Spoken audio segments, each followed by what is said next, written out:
By the time this video ends, you'll know why Buzz mouths a word Disney would never let a kid say, why every human in Toy Story is secretly just two people wearing different faces, why there's a door in Sid's house that has locks but no door, and the reel of completely broken animation that Pixar hid from you on purpose. 13 real mistakes are buried in the original Toy Story, cataloged frame by frame, and once you see them, you'll never watch this movie the same way again. Stick with us, because they build on each other, and the very last one made us stop the film and just sit there. Do not skip a single one, because they connect. Let's go.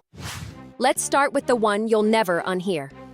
Early on, Buzz is admiring his cardboard spaceship, and his voice says the word blast. But watch his lips. His mouth very clearly forms the word damn, not blast. Damn.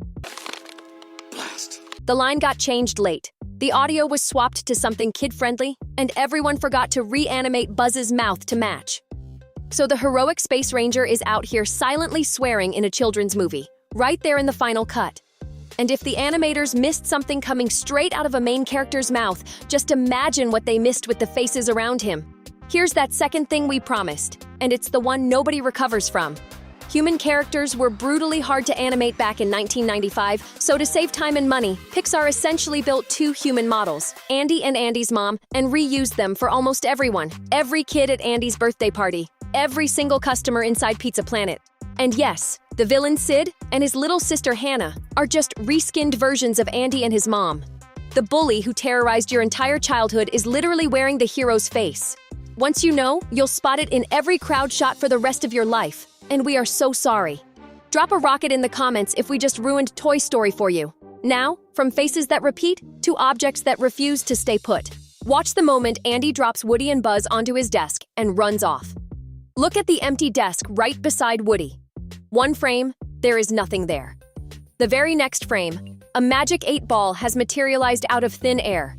Sitting there like it had always been there. Nobody set it down. It simply blinked into the scene, because one animator's shot included it and another's didn't. In a movie all about toys secretly coming to life, it turns out the furniture quietly does too. And objects in this film don't just appear, they run away. When Woody first marches up to Sarge and the Green Army men, Sarge is standing there holding a pistol in one hand and binoculars in the other. Cut to a close-up, and the pistol is gone. Cut back out, and it's back. Cut in again, gone again. That soldier's gun keeps teleporting in and out of his hand depending on the camera angle, and the movie barrels right past it. And it's not the only thing that can't decide what it's doing from shot to shot. During the big moving truck chaos near the end, keep your eye on the lever that lowers the ramp on the back of the truck. In one shot, that lever is clearly black. Cut to another angle, and it's suddenly red. Cut back, and it's black again. It flip-flops colors depending on the shot, because different animators painted the exact same part differently, and nobody ever caught it. And here's the thing about this movie. The closer you look, the more it quietly falls apart, especially in the single most exciting moment of the entire film. Because in the finale, when Woody and Buzz are desperately chasing that moving truck, RC the little race car runs out of battery, and Buzz, riding him, drops the remote control right there on the road. Seconds later, Woody lights the rocket on Buzz's back, and that remote is just gone, vanished off the street.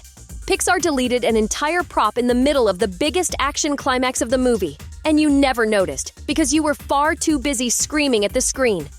But a disappearing remote is nothing compared to what's quietly wrong with the batteries earlier on. Rewind to the scene where Rex bumps the table and knocks the toy's baby monitor to the floor, popping the batteries out. Woody scrambles to jam them back in so the toys can hear the soldier's warning, freeze it. That battery compartment has the little plus and minus symbols molded right into the plastic, showing exactly which way each one goes. And Woody shoves a battery in backwards, positive sitting where negative should be. In real life, that monitor stays stone dead, but it powers right up, perfectly on cue, because the plot needed it to. Physics simply clocked out for a second so the scene could happen. And speaking of things that stop making sense the moment you think about them, let's talk about the toy who accidentally insulted himself. There's a running gag that Mr. Potato Head believes he's smarter and tougher than he actually is. At one point he snaps, "We're not preschool toys, we can read." Funny line. One tiny problem. Mr. Potato Head is made by Play School, a company that is famous specifically for making toys for preschoolers. Oh, really? I'm from Play School. So the toy loudly bragging that he's far too grown up for preschool is, by his own packaging, a preschool toy. He roasted himself and never even realized it. But at least that one is just a joke. These next ones are the movie physically breaking, and honestly, they're a little unsettling. Because Toy Story was the first fully computer-animated film ever made, and every so often the computer just broke. Near the beginning, watch Woody push himself up off the bed, and his own hand passes straight through his face. Later, when Mr. Potato Head does his little kissing gag, his hands clip clean through his mouth. And watch Sid's dog scud as he breathes. His chest sinks right down through his own legs. Solid characters phasing through their own bodies, like the film forgot for a second that they were supposed to be real. It's genuinely a little horrifying once you spot it. And it all gets so much worse inside one very specific room. Here is where every one of these finally connects, because almost all of the remaining glitches happen in the exact same place, Sid's bedroom. Start with the clock on his wall. In one shot, it reads 1 time. A little later, with barely any story time passed, it has jumped ahead to 6:25, and then, instead of moving forward like a clock is legally obligated to do, it jumps backward to 3:10. Time inside Sid's room doesn't tick. It teleports. On its own, you'd shrug it off, but it is very much not on its own. Same room, keep watching. There's an electrical outlet on Sid's wall, right below the window, clearly visible in several shots. Then Sid grabs Woody, hurls him to the floor, and yanks the shade up to torture him with the magnifying glass. And in that shot, the outlet is simply gone. Erased right off the wall, like it was never wired in at all. So now the same little bedroom has a clock that time travels and an outlet that ghosts itself. And the third thing in this room is the single strangest shot in the whole movie. So let's put it all together. Look at Sid's bedroom door. He's exactly the kind of kid who covers his door in locks, bolts, and hasps. But in one specific shot, after Woody and Buzz slip out through the hallway, 5 of those 6 locks are no longer attached to anything at all. They are just hovering in midair beside the doorway, perfectly spaced, as if there's an invisible door in the empty space where the real one should be. The door swung open, and its lock stayed behind, floating. A time-warping clock, a vanishing outlet, and a door made of nothing but floating locks, all crammed into one villain's tiny bedroom. Sid's room isn't just creepy on purpose.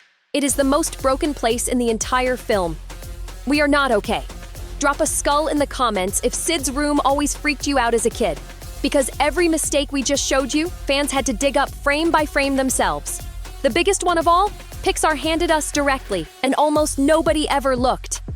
Remember that secret reel we promised you at the very start? On the old 3-disc Ultimate Toy Box DVD set, buried so deep in the bonus features that almost no one ever found it, Pixar hid a segment they quietly called Render Bugs. It's their own private collection of real broken animation from making these movies. Glitches so strange they kept them like trophies. And the best one of all, Buzz takes aim at Woody with his laser, and the computer completely forgot to animate his legs during the render. Pixar watched their own movie break, laughed, and then quietly tucked the evidence onto a disc that the world basically forgot to open. Every mistake you managed to catch, they caught 100 more and hid them in plain sight. We had to sit down. Do you relate? Same. We love you, Pixar, glitches and all. Drop a rocket if that last one just broke your brain. And if you made it all the way here, you're officially a certified Toy Story insider now. We've got a full video on the Easter eggs Pixar buried across every single Toy Story movie, and another on the fan theories that completely flip the ending on its head, both waiting right there on your screen. Sub up, bell on, and we love you. We will see you in the very next one.